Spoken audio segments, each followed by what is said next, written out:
Hi, I'm Roxie with Roxie's Broadway Breakdown. Welcome back to my channel, and today I want to give some tips and tricks on Bob Fosse choreography. He was one of the most renowned choreographers for Broadway, and he also did film work. He was a fantastic dancer, and I think his style is one of the most notable and recognizable. When you see Fosse choreography, you go, yes, that's Fosse. So today I want to help you learn some of his style, and so when you see it, you go, yeah, now I know his style. All right, let's get into this. So, like I say, he was a fantastic dancer, but some of his physicalities he thought gave him some of his style. One of them is he thought that he didn't have a true like ballet turnout. He thought he tended to turn in a little bit, and he used that in choreographing. So if you think about the beginning of like All That Jazz, and when they take their first few steps in, there is a slight turnout to that. It's really not a dancer's turnout. There really is just a little bit of a turn in, and he used that in quite a few of his numbers. There was always just a little bit of a turn in when he walked, and that gave it just a little bit more of a stylistic approach and a little bit of a hip to it. He also said he had like sort of a posture. He tended to roll his shoulders in. So again, he used that in his choreography. You can kind of see that like in Steam Heat from Pajama Game. So that was, and you kind of see that in some of his walk too, like just in his choreography, that sort of slumped over shoulder, but it looked cool.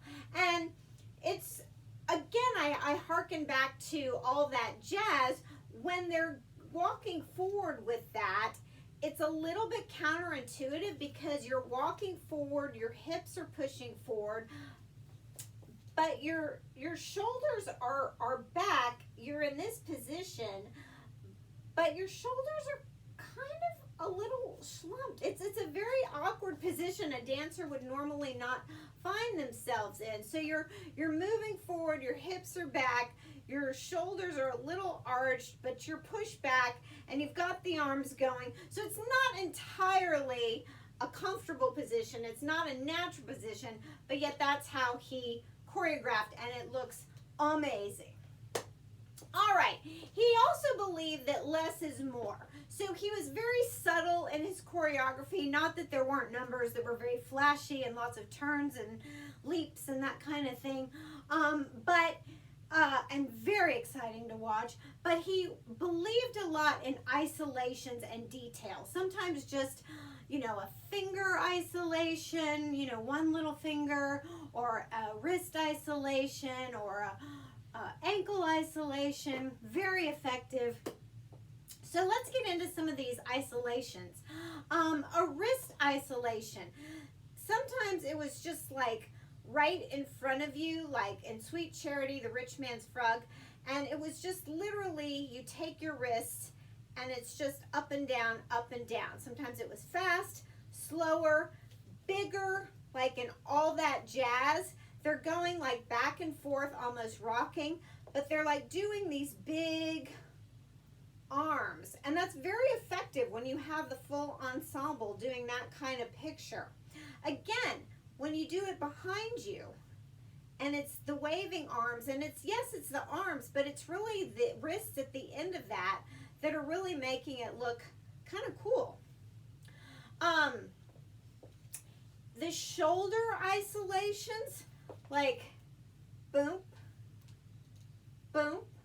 He believed in that kind of quick shoulder isolation. Again, you see it, it's called the broken doll step, and you're really just walking forward, but he brings his hands to the side of him, and we'll talk about those hands in a minute, but you bring your hands right to the side of you, and you just isolate those shoulders. So that's called a broken doll step. He believed in hip isolation isolations, because yes, Mr. Fosse was all about sensuality, and so he really utilized those hip isolations. So if you plie and you're in first position jazz and you start, you know, either going back side to side or front and back, or you do hip rolls, he did a lot of hip rolls, either stepping out and doing a hip roll like in the number We Want Billy. So let me start back. If you bring your arms up, palms out, and it's step, hip, roll, plie, step, hip, roll, plie, step, hip, roll, plie, step, hip, roll, plie. And again, that really brings a long line, and you've got to like really meld into that and stretch it out and really deep into those knees and stretch that out. That's what he was all about, stretching those lines out, those long lines, making the most of the step. The Pippin hands, the Pippin step, the sunburst hands. So this you do see pretty much in Pippin, Chicago, Cabaret. I do see these hands a lot. And so the classic Pippin step is rocking back on that foot, flexed foot, and opening those hands up. Jazz hands. I think he is the one that gave us jazz hands, actually. But this is what I mean about detail. In all that jazz, the ensemble is rocked back on the heel, but Velma is very much up on a point. So there was just little subtle differences like that. They also do it again where you're crossed and back. Their focus is pointing up that way, and the hands are like this. So again, he just utilized that step in just very different ways. He liked pictures and elongated lines. So if you take this step where you cross your arms and your elbows are tight, and you bend over flat back, and then you elongate those arms, and then you come up, step out. Again, your elbows are around, cross your arms, and then you stretch those arms out, flick those hands. So he liked that. It's picture, picture, picture, picture. He liked all that. It was just subtle, but it was, you know, to him it was simple, and he liked all that kind of thing. And he liked those long lines. The costumes help accentuate all that, you know, the high tights for the women, and long, you know, and in black, and the high cut briefs, the high heel shoes. He just liked anything that accentuate those lines. One last step, the snake.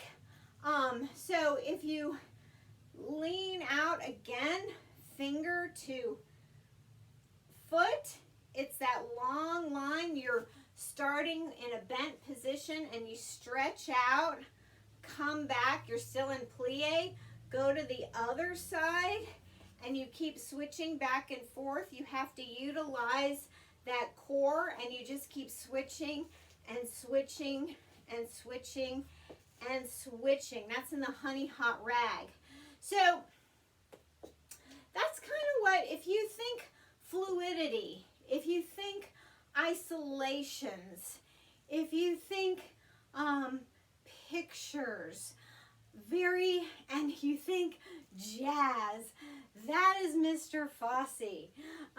But just fabulous choreography. I can't say enough how much I liked his dancing and everything he gave us. So there you go. I hope you liked that. Don't forget to click and subscribe, and I'll see you in my next.